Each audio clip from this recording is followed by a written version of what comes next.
I'm Miwa Messer. I'm the producer and host of Poured Over, and I am so excited I get to do this interview with Nick Harkaway, who is a novelist in his own right. He also has a nonfiction book about, well, being human in the digital age. But Nick, there have got to be easier ways to make a living. Dude, you have taken on your dad's main character. Everyone knows George Smiley. And you've written a George Smiley novel, and your dad was John le Carré. Dude, there have to be easier ways to make a living. Yeah, it wasn't really my idea. I kind of said to myself, yeah, I'm not going to do that. I just background it for you. When we inherited the estate, we got, among other things, we got this task, right? Keep my work in the public eye, keep people reading me. Like, that's the wish, and basically, people talk about, like, if you look at books from the Victorian period and they say, well, it's a lottery, who's still read and who isn't. And maybe it was over that period. But I think we all feel like now it's actually about whether you devote resources to it, whether you put energy behind it, and whether you just keep getting people to read, in various different ways. And, in the UK, one of the things you can try to do is get a book on the national curriculum. But, there's a whole dialogue about what kind of book is suitable to go on the national curriculum. Right. And it's based on what are the present concerns of the day, what do we feel is appropriate, what do we feel is useful. It's based on who's in power, it's based on what they read, and it's impossible, it's intangible to kind of, it's a big campaign process. And then how do you persuade them to do that? But, you need people to be reading the book in the first place. And so one of the things that you can do if you want to get people to look at the other books is produce a new book. But you obviously have a problem doing that if the author in question is dead. Right. So really honestly, as part of a kind of how do we get people to read the John le Carré novels, one of the options that came up was, we could get someone to write a new one. And I had a mental list of people who would be actually, it wasn't even mental, I wrote it down, of people who would be really great for that role. And I was in the meeting kind of saying to myself, shall I do number 1, number 2, number 3, or shall I just read them out? And my brother said, so obviously this should be you, right? So will you do it? And having said to myself, I'm not going that road, it was completely different when someone in my family said, will you do it? Like, push, kind of, it would be good if you would. Will you consider it? That was a different conversation. And all the reasons in my head why I wouldn't flipped over into the reasons why I might. And I said something eloquent like, and then I said, give me 2 weeks to work out whether I can. Like, and I'm going to sit down. And I reread all the Smiley books, and I sat down and I kind of said, okay, how does this feel? I didn't try and write a story. I just sort of said, can I do Smiley dialogue? Can I write about Smiley's narrative? Can I work into that world? And at the end of 2 weeks, I was like, okay, we're on. I'm going to try.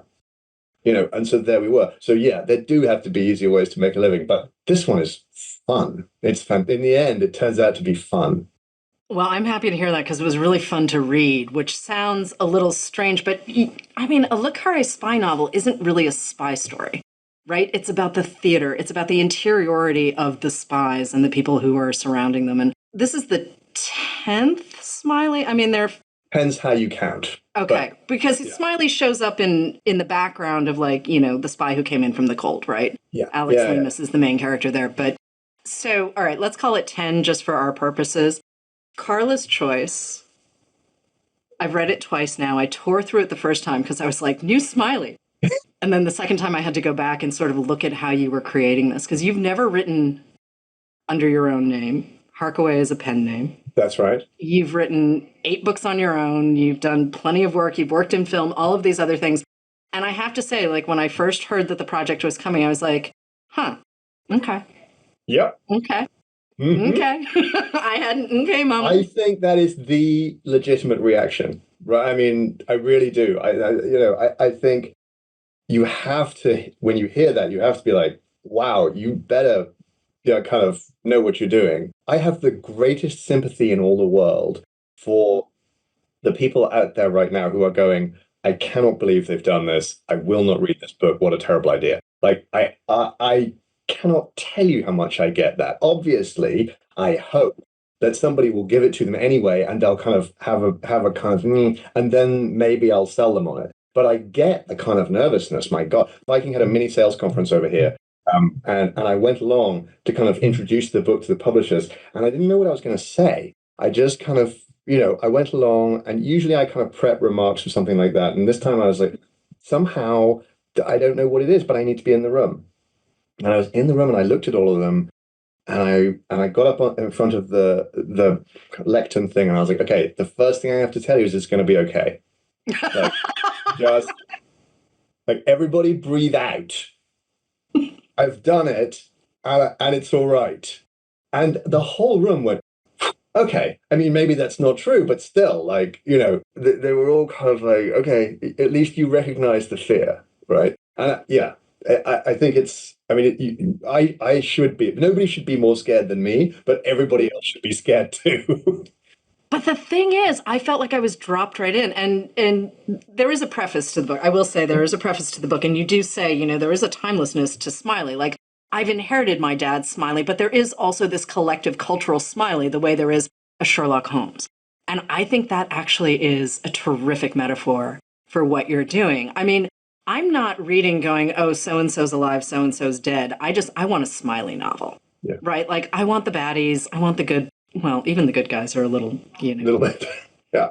I mean, you know what you're getting with a Smiley novel, right? And knowing, too, that a lot of these books have influenced writers like Viet Nguyen, right? The Sympathizer is a big old nod to Smiley novels. Like Lauren Wilkinson, American Spy, big old nod to Smiley novels. Like, your dad's legacy is kind of interesting, where you can take a spy novel. And it's wild. I remember when I was a kid, and it's to some extent still true, although it's different now, but when I was a kid, when we would travel, every roadside cafe or petrol station, whatever that you pulled up in, had a white wire carousel of paperback books, and he was always there. Yep.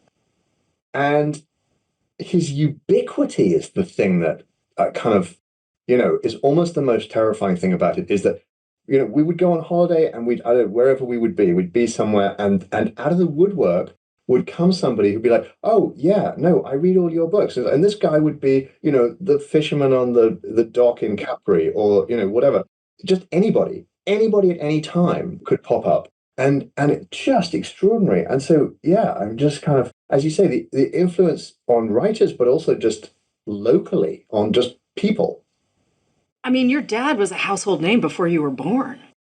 Yeah. I mean, so there were the two novels, the two sort of mystery novels that had a retired spy called George Smiley. No one really thinks about those. Honestly, no one really thinks about books 1 and 2, respectfully. But The Spy Who Came In from the Cold, 1963, changes the landscape. Your dad has to quit his day job. Quite right. Because everyone's insisting that, somehow he's written a manual to the spy services in the UK. And I'm like, it kind of doesn't work that way, but okay. But that's how convincing. I think also just because it was too damn loud for him to continue to be a junior spy. It's as a literary device, the idea of a spy novelist who is also a spy is great. But in the real world, everyone's like, well, but I mean, you're a spy, right? And he was always a little annoyed about that. He's like, well, actually, I was a writer who had a little bit of time as a spy. Like, I'm not a spy who became a writer. Can we just rewrite that piece of the narrative? I mean, that is both undeniably true and undeniably nonsense, right? I mean, the first thing is, the thing that I love, because, okay, so, I mean, when he died, one of the things that happened was people played his old interviews.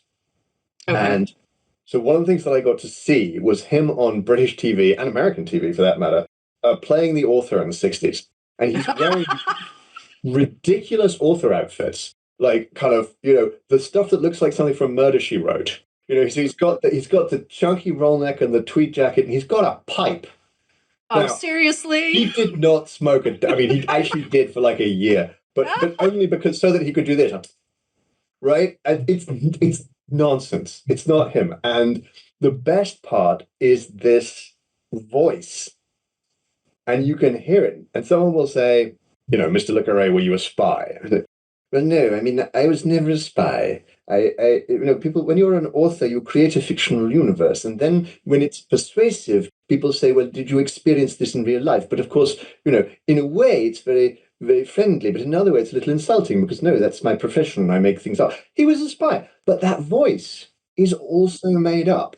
Yeah. Like, he didn't sound like that. And if you can lay your hands on the 1981 recording of The Spy Came from the Cold on audio cassette, although you can't right now because I bought the one on eBay. But if you can lay your hands on it, what you find in the first 30 seconds of his reading of Spy is that voice followed by an American accent for the American soldier who's on the checkpoint. Mm-hmm. Then he can't go back into the fake le Carré voice. So he goes into his own voice for a phrase, and then he goes back in.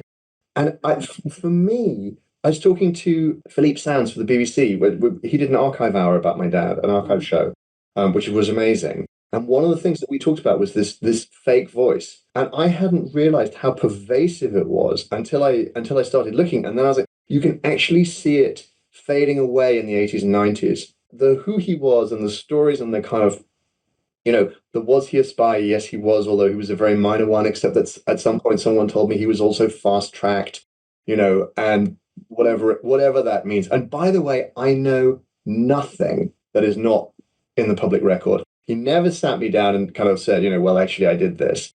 He was, in that respect, he was completely loyal to his service. It's really, there's obviously, he had an equivocal relationship with the UK's secret services and they with him, security service as well. But at the same time, his loyalty to the promises he made about discretion and secrecy, and specifically to the people, was absolute.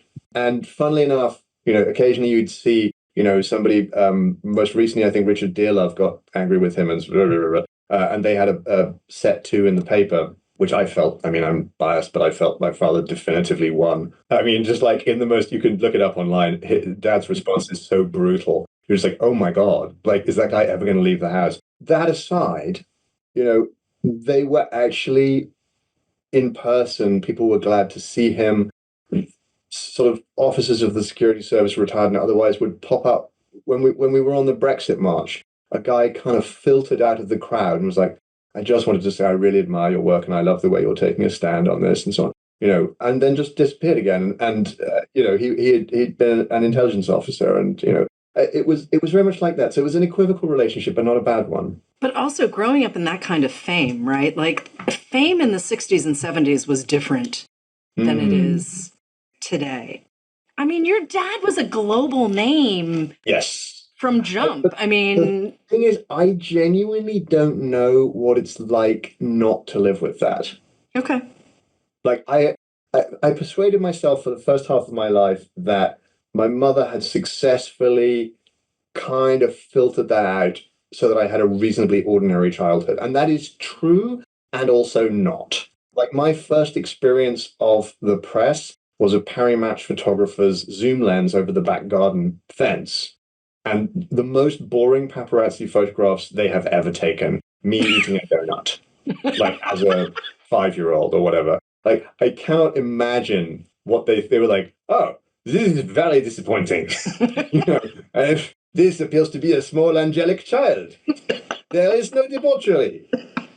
Henri. Now I'm just defending the French. But, I don't know what they were expecting, but they didn't get it. I genuinely, here's the thing. When my parents died within a few months of each other, when that happens to you, you expect the world to stop. And mysteriously, it just doesn't. The weather continues as normal. The buses run. The birds sing, whatever. It's the most offensive thing in the world. The macrocosm does not respect the microcosm at all. Except that millions of people were sad. And so when I went and talked to Jim Nofty on the BBC about him, it was me and Jim in a room with 2.5 million people listening to my grief. And I cannot tell you how kind of weirdly consoling that was, that everybody was listening because they felt sad too. Right. And so that was immensely kind of strengthening. I think it probably also is just ruinous for my sense of my place in the universe, because the world actually did stop for my grief, which is a ridiculous kind of egotistical situation to be in. And I'm sure, in years to come, I'll be in therapy about my outsized sense of my own importance because of that. But in that moment, it was a lifeline to be able to sit there and know that everybody cared. And it was also deep COVID. So everyone around the world was mourning someone. There was always somebody you knew who was either in hospital, or dead. And so many people just understood intuitively, and we were all there, despite the fact that nobody could be there. It was extraordinary. So, I mean, yeah, I tell you the other thing, though, that's relevant to this discussion about growing up in my parents' house. And I only realized this 2 weeks ago. Like, this would have been a great thing for me to realize before I started writing the book. My dad was writing the Smiley novels I was born in 1972. My dad was writing the Smiley novels through the 1970s. And Guinness was in our house from time to time, and so on and so on. And Michael Jaston. And I literally learned to speak partly from listening to my father read the Smiley novels to my mother in the mornings. That is very cool.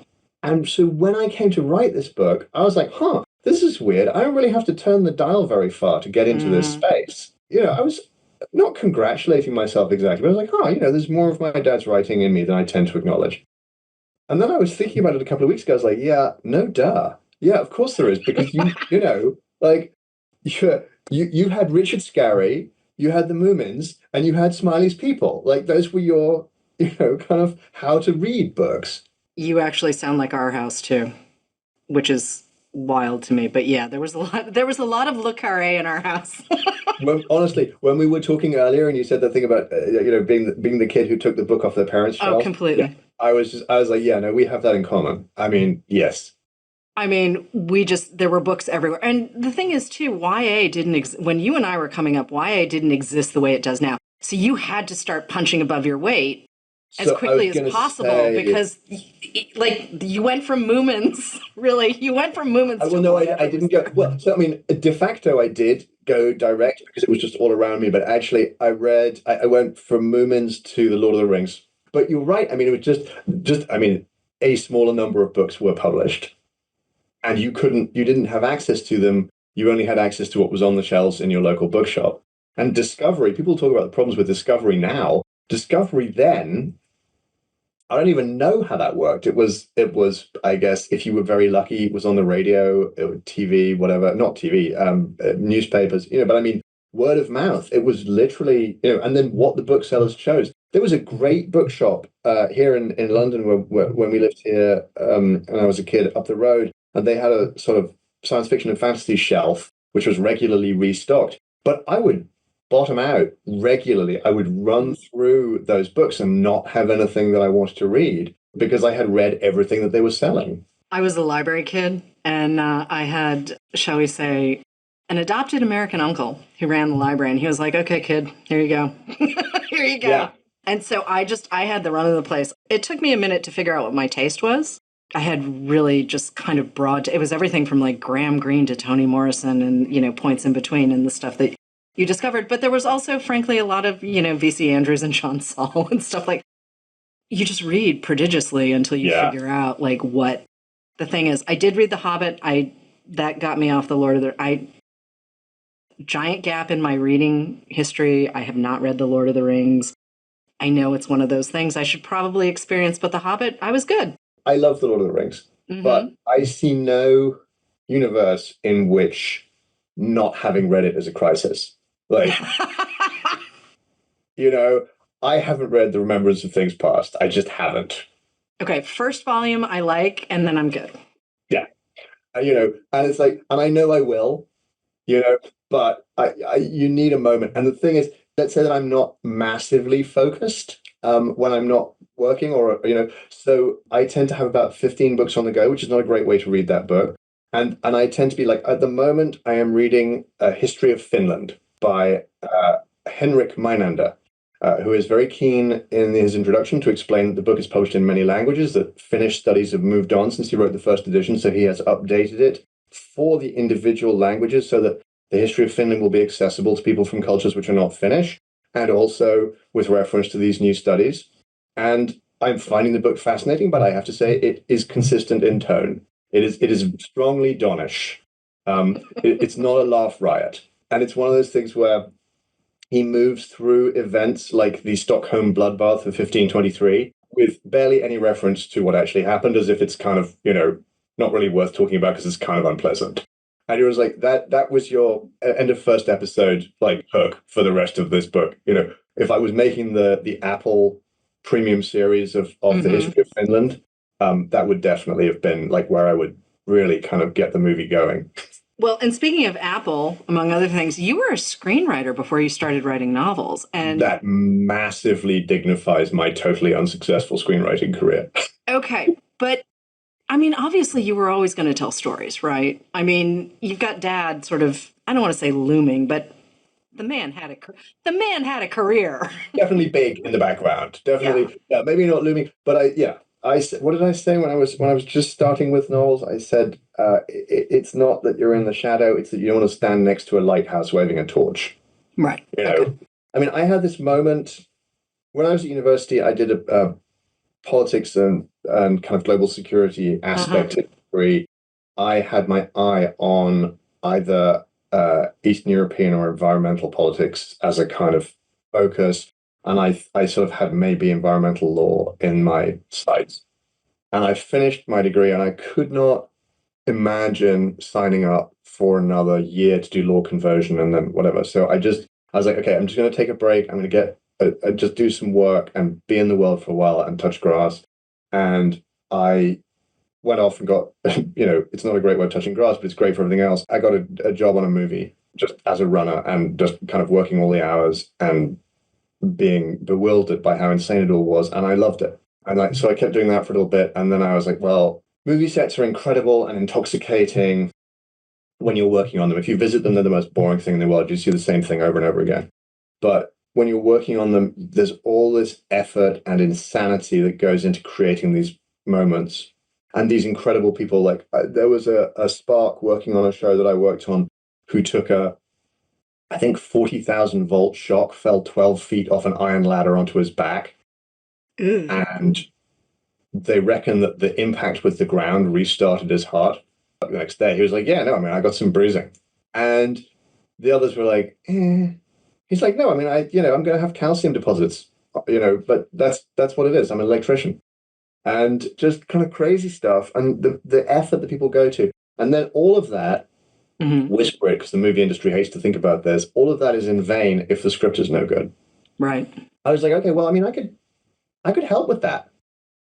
So I started writing scripts. It turns out, well, several things emerge from that, actually. I mean, if I'm less frivolous about it, it turns out I'm very bad at coloring inside the lines. And the movie industry would really like you to do that, please. Would like you very much to give the appearance of not, and then very much do it. Which is, you can understand why, because they got to appeal to a large number of people, because movies are expensive. They just are. But I did that for a longish while, and I went through all the kind of stories that screenwriters go through where you go in for the pitch, and they say, actually, we didn't want you to talk about this awful script you wrote, but we do have something we think you'd be good at. Will you talk about that? Whatever. And you do all this stuff and you have terrible meetings and, either you then get a break and get on with it or you quit. And I got to the point where I was like, I can't stand this any longer. I can't stand having these great ideas in my head, these amazing stories I want to tell, and having someone go, yeah, that would be great. We really love your small kind of Camden Town murder mystery kind of story, but we don't really have space for an urban thriller on the slate. So how would you feel about like setting it on the moon? And you're kind of like, oh, that would be great. I can do it on moon base. That's fine. We can do a small urban moon thriller. And then you go back a month later and they're like, so changed our minds about the whole moon thing. And you're just like, okay, you know what? I'm done.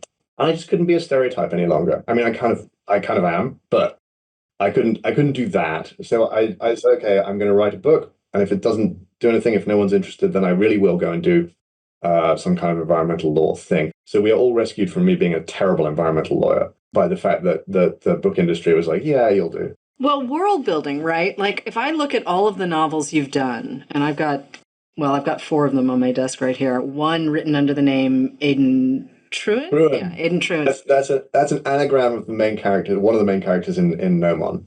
Okay, that's what I thought. So thank you for proving that, because I was Yep. like, wait a minute, what is happening here? So you've got a pair of crime novels written under yet another name that are wild. They're completely bananas wild I love in him. a super fun way. No, in a super fun. But I'm reading it and going, where did this dude's brain come from? And obviously, you've been feeding off of stories for a really long time. So huge props to the Aidan Truan novels. But you spend a lot of time in dystopian worlds and sci-fi, and certainly you've got this noir bent, not just Yeah. titanium noir, but there's a noir bent in all of your sci-fi, all of your dystopian. But it all starts with the world, right? Like you just go, I can see how movie companies would be like, well, let's not do that. That's expensive, but you can do a lot more on That the page, right? might I be mean, expensive, is what they tend to Noman, Noman, I'm just like, oh, you've read a lot of William Gibson. You have read quite a lot of William Gibson and ingested all of it and thought about all of it. So I want to talk about world building and not just that shelf on the bookstore that you grew up with in London, but clearly you've been pulling from lots of different places, not just your dad, but like you have a very distinct POV, even though you're playing in different, I don't want to call them genres per se. I mean, you're telling a story and some of the elements are really familiar. And some of them are kind of like, oh, what did this guy have for breakfast? Yeah, I think that's why the marketing department gets a headache every time I deliver a novel. They're kind of like, oh God. Yeah, I mean, so it's interesting. For me, the genesis of the story is always something small and definitive. Okay. With Angel Maker, I was in a cafe and I saw a child playing with a broken clockwork toy. And it was like a broken skitterbug. You know, they make these twisted wire things. They have a little clockwork engine, and they kind of blah, blah, blah, blah, around the table. That's all they do. They just skitter, and it was bust, but it still worked. I have an existing fascination with using broken things to make things that work. There was a project called Terramac, which I've just endlessly kind of referenced, which is they had broken or defective chips, and they bought them all and used them to make a supercomputer with software to route around the flaws in the chips, which I just find inherently fascinating. And so somehow I was just on that with Angel Maker, I was just on that notion of what if there was a clockwork object that could make the world better? What if it was like a little clockwork angel that sat on your shoulder? What if there was a clockwork bug?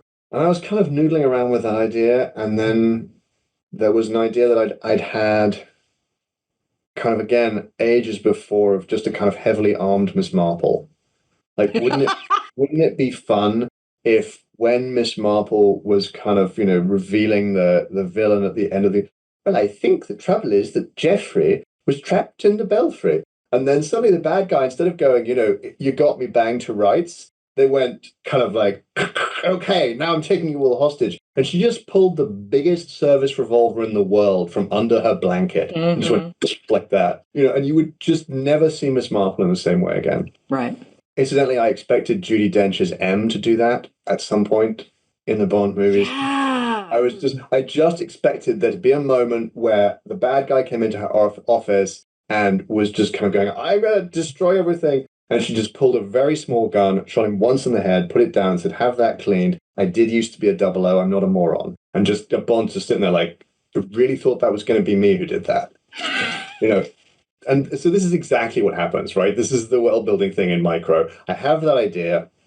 In the case of Angel Maker, those two things collided. And suddenly I had this image of this kind of gangster world and Edie Bannister and the clockwork.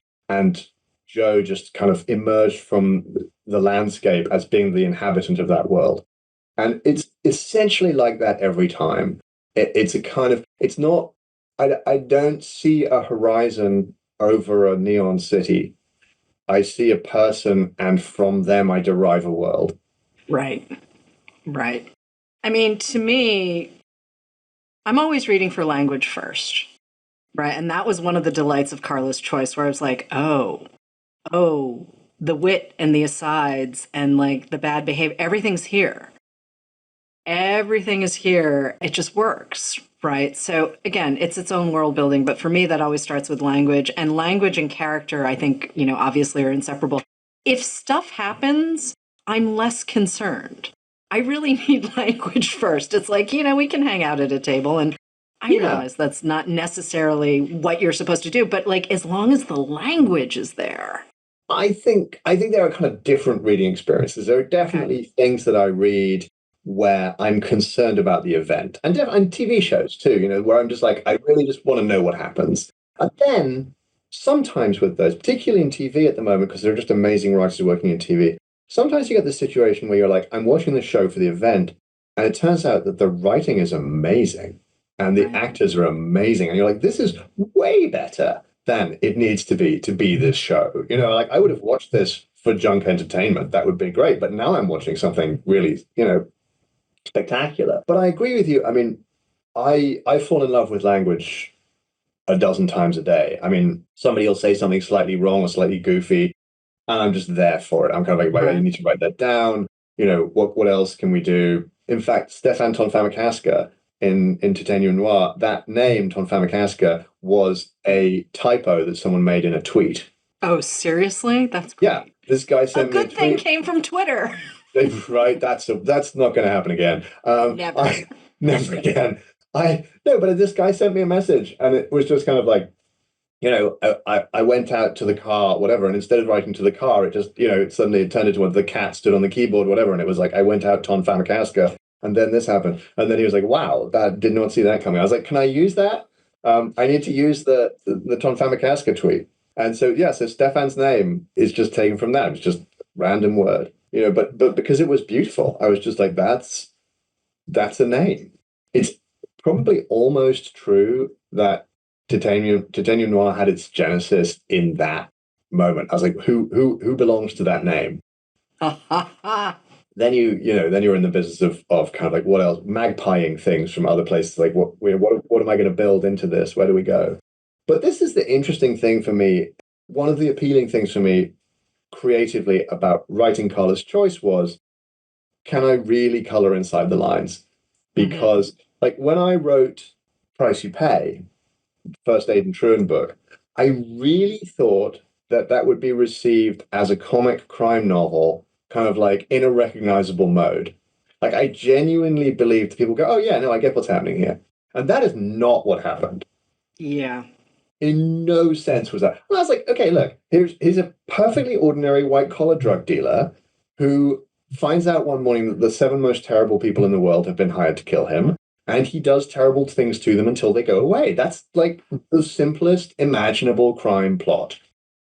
And somehow, when you feed that through whatever mess is going on up here, you get something like that book. And I was genuinely perplexed by how that wasn't my most obviously recognizable book. So with Karla's Choice, I was like, well, can I go inside the lines? I mean, yes, but it was fascinating. One of the things that I realized was that in a sense, spying is magic. My constant urge to kind of crash reality is not offended by writing an espionage novel because, spying is the force. And one of the things that we love about that kind of story is being taught how to do it. And in Star Wars, it's how do you move an object using the power of your mind? And in a Smiley novel, it is what's the tradecraft? How do I spy? And the wonderful thing in the original Tinker Tailor, there is a moment where Smiley puts two splinters of oak above and below the lock in his front door, and he puts them back when he's inside the house. Now, that cannot be done. Right. Like, and my dad made it up. It is not a thing. Right. Right. Right. Right. And he did not intend for it to be possible. The point about it is that it is a thing that Smiley does that you cannot think of how to do, that it makes it clear that he's a magician of secrets. Like it makes him into an unfathomably brilliant spy who knows secrets you will never fathom. People have spent successfully years working out how to do this. And there are now 3 or 4 different people around the world who have developed different techniques for how you would do this. I mean, the most useless skill and yet the most magnificent achievement, right? I love the idea, but it will never be me. It It will seriously will never never be be me. I me. mean, I live in a state of perpetual embarrassment about this kind of thing. With Nomon, I put a code at the beginning of the book And I will just raise my hand right now and say I would not, on my best day, be able to break that code. I know there are a lot of people who've spent a certain amount of time on it, some of them successfully, some not. And I'm always open to kind of like giving hints, but I'm awestruck by the people who actually manage it. Because unlike that guy who did the sculpture outside the CIA headquarters, who was like, I figured everyone would have solved this by now. And there's one part that no one has solved. I always feel like I should go along, because if I'm the kind of the idiot who creates the code that can't be broken by accident, maybe I'll just look at it and go, huh, doesn't that just say Jeffrey? But I feel like more accurately, I would go along and I'd go, I do not understand which way up this is. I don't, I have no purchase on this process, no way to begin how you would unravel this. Spying is magic, and so my urge to break the reel just was absent. If we, so I had no desire to do four George Smileys walk into a bar. That Oh, was yeah, kind yeah. of, Oh, well, I mean, but it's a legitimate, like, everybody, one of the first questions that everybody has is kind of like, is this a Harkaway novel? Is it insane? It's like, well, right. but that then has that terrible kind of, there's the fear that I might have generated something like the Woody Allen Casino Royale, which is like a great watching experience, but it is not what you are looking for in this moment. Like, that was not the assignment. Yeah, I will vouch for you, Nick. I will totally vouch because Please, having please read the do. Nick Harkaway novels and Karla's Choice, I Yeah. can safely say you have done the thing, you have colored within the lines. But again, like I had a moment when I was coming to this book where I was like, okay, Hmm. I'm gonna have some faith that this was not a bad idea. I'm sorry, I'm not trying to be disrespectful, but That is a reader's extension of indulgence to an author, which is where this whole process begins every single right. time. It's a little bit more intense this time, but it's in the contract for me. Yeah. On taking this on, I had to accept that there would just be a percentage of people who were just horrified, and that even with people who were not, I was going to have to make the outreach and win people over. Like, there's no question. Because actually, sometimes it works when people write into existing universes, but sometimes it just really doesn't.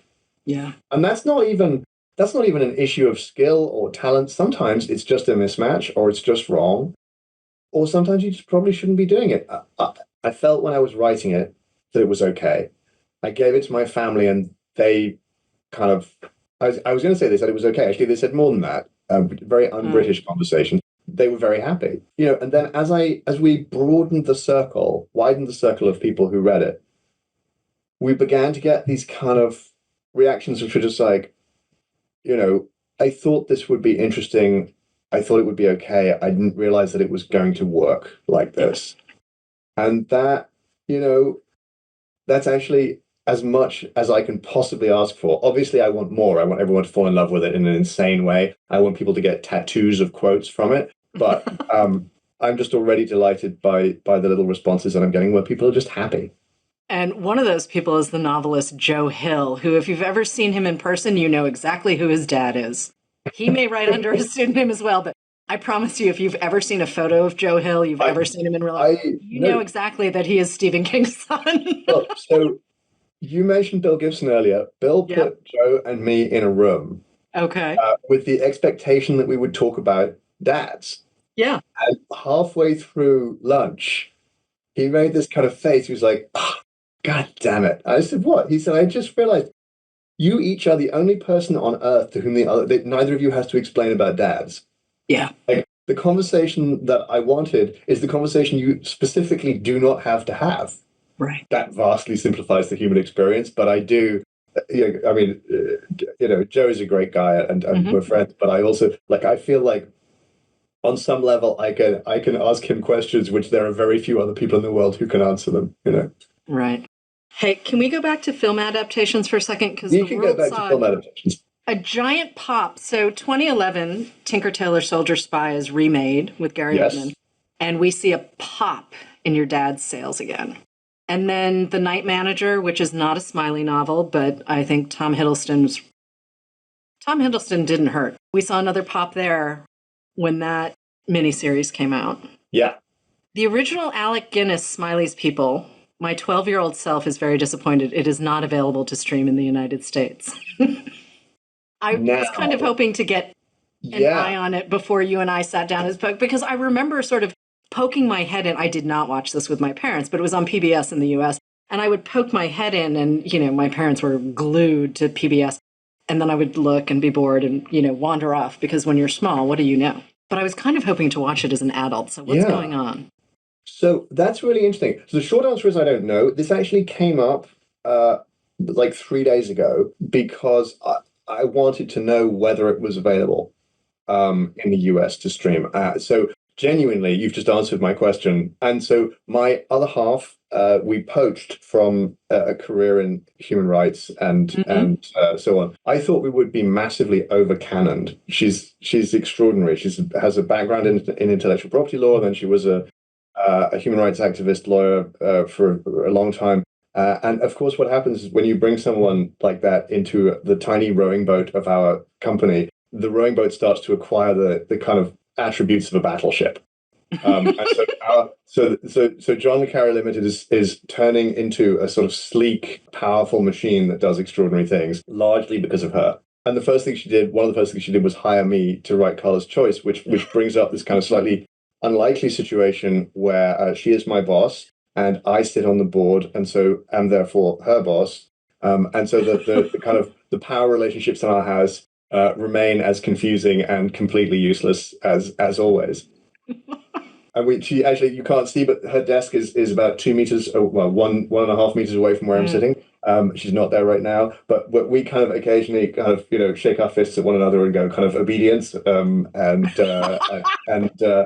it's a very professional working environment in our shared office. We have no shame about inviting people in to see us shaking our fists at each other and throwing bread rolls. No, so I punted that question to her. It's like, do we know whether they're available? So I have no idea why they're not. It's going to be one of those IP things, and obviously for us it would be desirable if they were. I have no clue.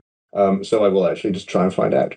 Because I think Alec Guinness was the face of the Smiley. I mean, at least throughout the 80s into the early 90s, Alec Guinness was Smiley for a lot of people.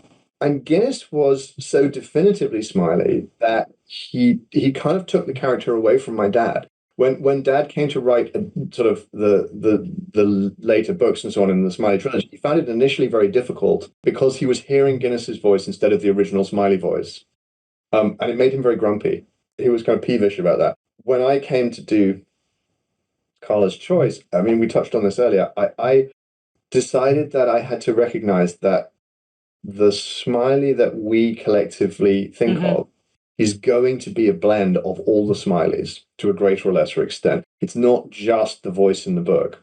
It's also Guinness, it's also Oldman, it's also Denham Elliott, it's Simon Russell Beale, it's Michael Jaston. It's these different people. And that's great. And they all have slightly different rhythms, but actually the same rhythm, and they all blend very nicely into one kind of composite Smiley.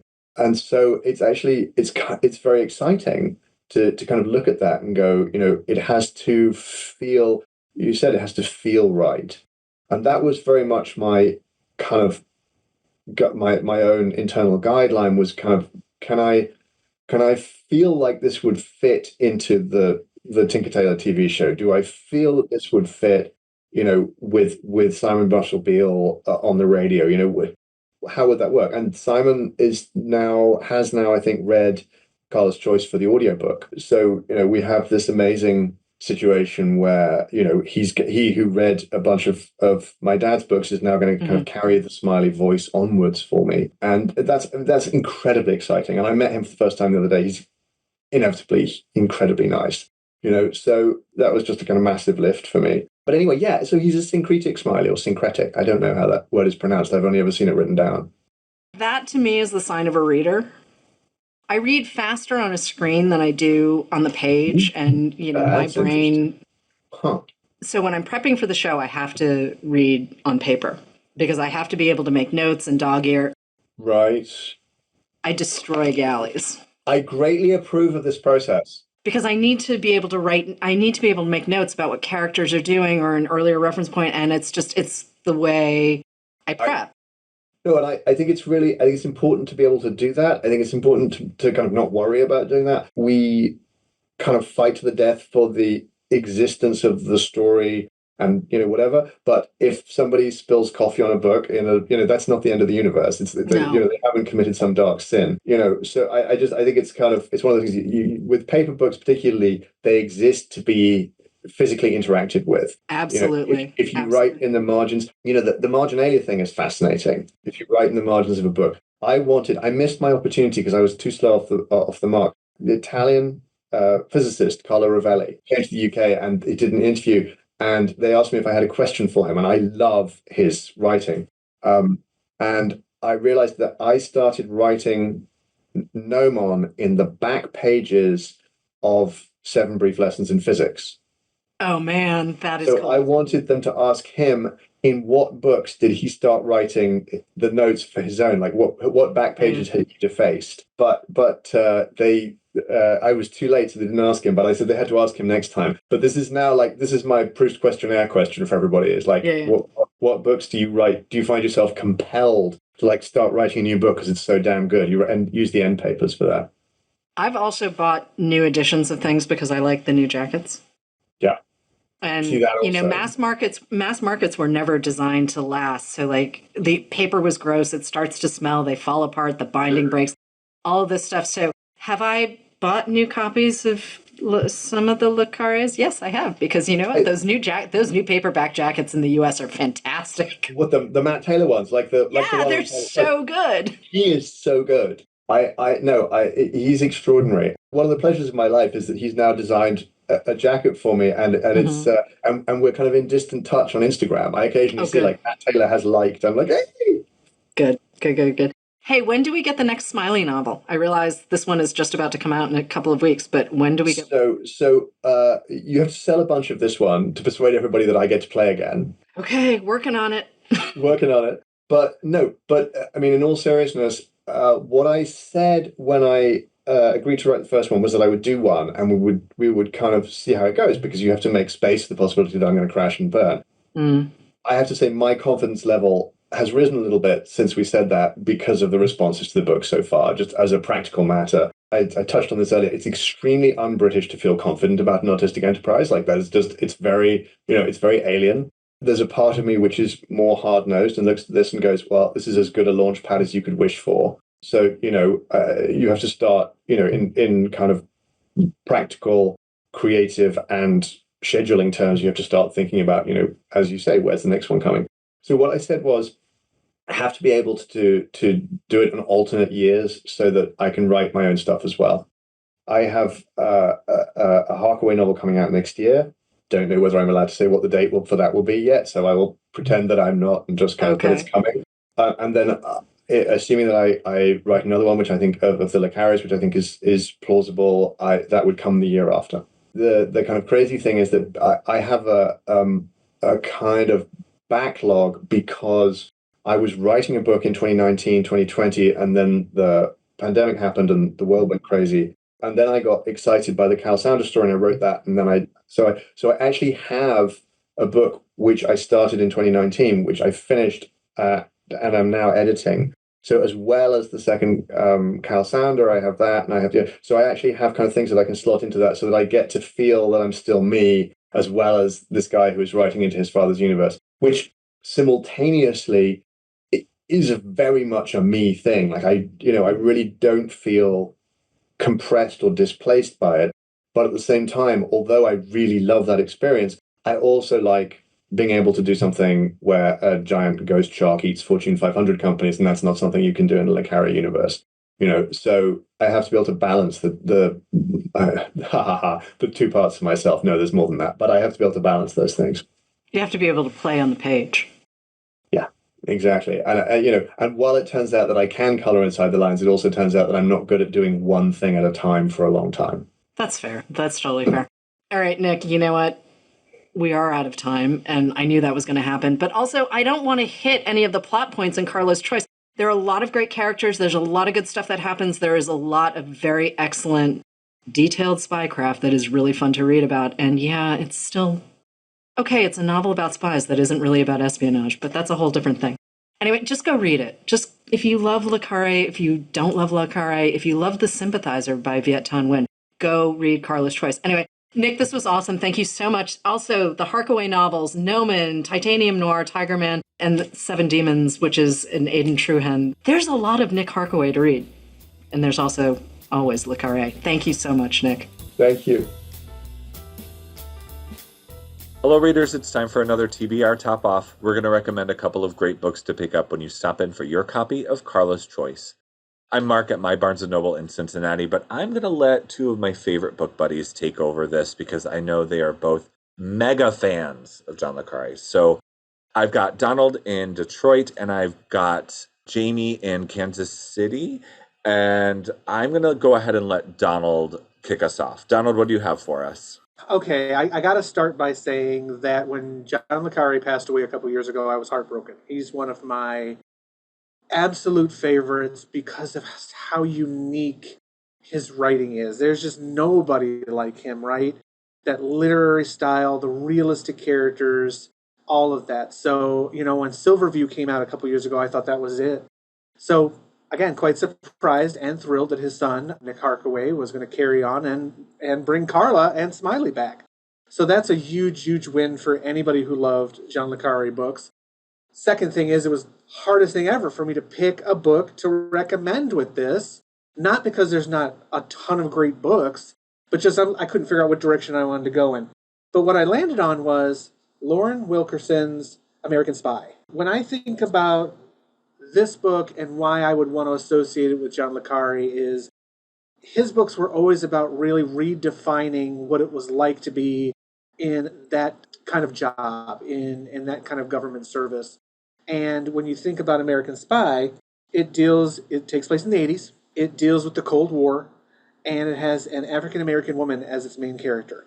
That is, one of the trademarks of a le Carré novel, honestly, was really breaking barriers and talking about different people out in the field. His book, Little Drummer Girl, dealt with a female agent at the forefront of that book, and it was fantastic.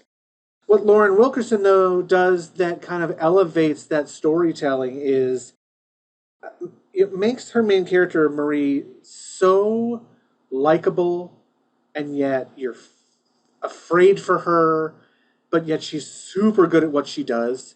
She's interesting, she's quirky, she's very, very skilled, and she has a really great connection with a lot of other people in this book. And again, going back to le Carré a little bit and why Lauren Wilkerson is such a great pick and American Spy is such a great pick is it was never really about one person ever. It was always about how this complete unit, or the circus, as he liked to call it, functioned. And in this book, it talks a lot about not just her role, but this role in general of how the government was handling the Cold War, how it was in the 80s, how intelligence was gathered, how it was used. As much as being very thrilling, very action-adventure, it's got some great action sequences in it, so it's going to appeal to a lot of different audiences. But again, it was also one of the most talked about books of the year when it came out a few years ago. It was also, I believe, one of our monthly picks, and that was Lauren Wilkerson's American Spy. Amy, what do you have for us since I've taken up so much time?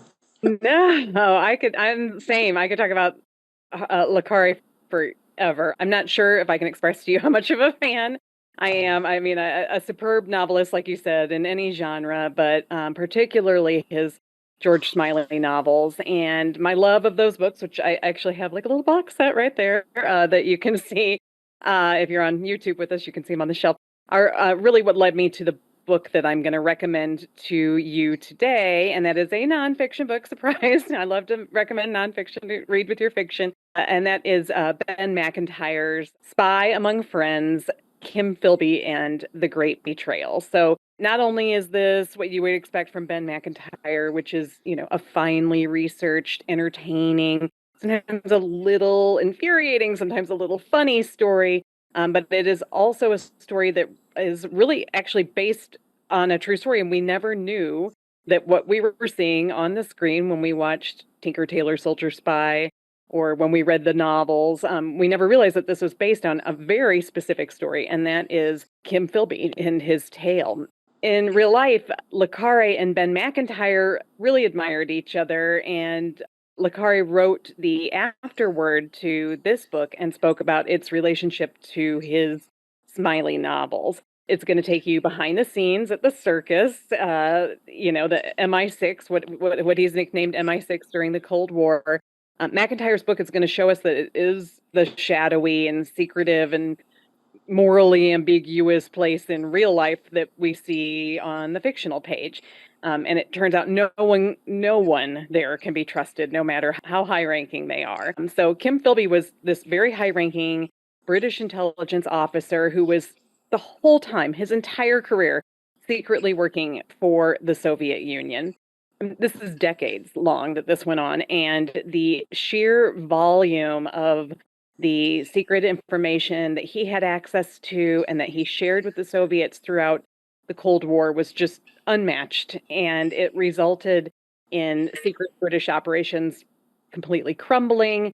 It resulted in the deaths of agents out in the field. Philby had come up through the service and was a Cambridge educated, really charming gentleman by all accounts. And when it was revealed that he had been a Soviet double agent all along, it was beyond shocking. And McIntyre is just so thorough in his research in this book, and he lays out the tale from its beginning when Philby was a student to his unmasking and his ultimate flight to Russia for protection to try and escape prosecution. There are many wonderful real life characters that you're going to see, little hints of characters that you see in the Smiley novels in real life. Fantastic locales. I promise you won't be able to put it down. And I think you'll be surprised when how you realize how much of this kind of spy culture overall, the things that sort of continue to fascinate us, like the language and the nicknames and so many things come from this actual story, from this one little moment in the Cold War, from this one office and from the men who saw it firsthand and came out and wrote novels about it, right? Like Le Carré and Ian Fleming and Graham Greene, they all witnessed it firsthand. And so a lot of it comes from this place. So again, that was Spy Among Friends, Kim Philby and The Great Betrayal by Ben McIntyre.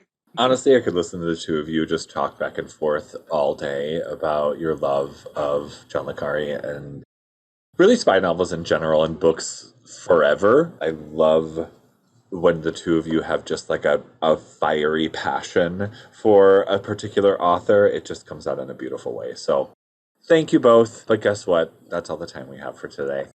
Thanks so much for tuning in to Poured Over. Please make sure to give us a rating and subscribe so you don't miss any episodes. You can follow us on our socials at Barnes & Noble. Donald, where can we find you?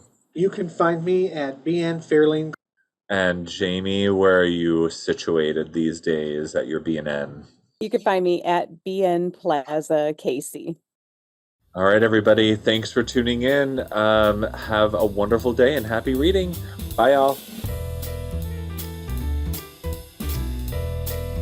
Thank you for listening. Poured Over is a Barnes & Noble production. To help other readers find us, please rate and review the show wherever you listen to podcasts.